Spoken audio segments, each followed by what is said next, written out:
Verbal abuse that's not easy to spot, but indeed very harmful. It runs rampant and is the most underreported act of domestic violence of them all. 62% of tweens ages 11 to 14 report that they are aware of their friends being in verbally abusive relationships. 1 in 4 teenage girls who are in relationships report enduring repeated verbal abuse.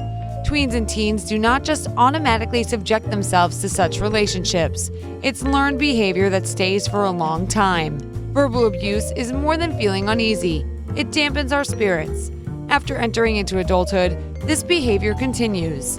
In some cases, it turns into physical or sexual violence. But the verbal abuse is the most damaging to the psyche.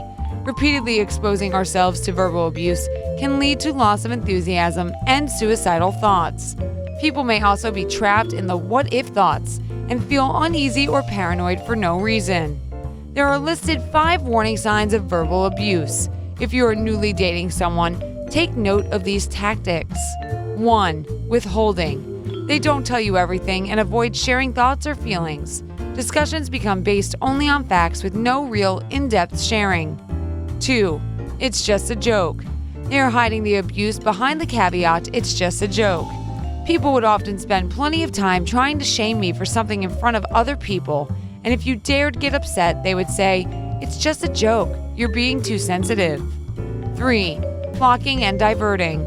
They control all conversations. The abuser decides what you two talk about, and if you change the subject, you are chastised for speaking out of turn. 4. Threatening.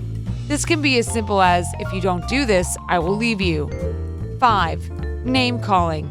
It is the most popular form in which the abuser must reduce your self-esteem by using vulgar and demeaning language to describe you. If you find yourself in a situation with someone using verbal abuse, the way to combat the abuse is to call them out for their behavior every single time it happens. Avoid using "you" statements, such as, "You are gaslighting me." Rather, be more direct with "stop abusing me," or "stop blaming me for things I cannot control."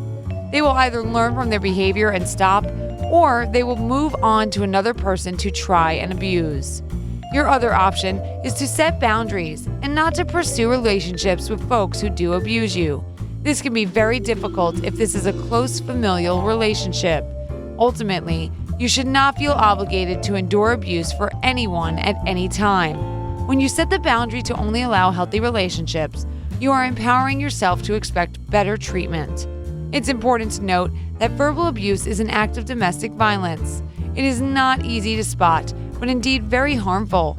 It doesn't matter if someone never lays a hand on you. Verbally abusing you is harmful and damaging. If you or anyone you love is enduring verbal abuse, please call the National Domestic Violence Hotline for help.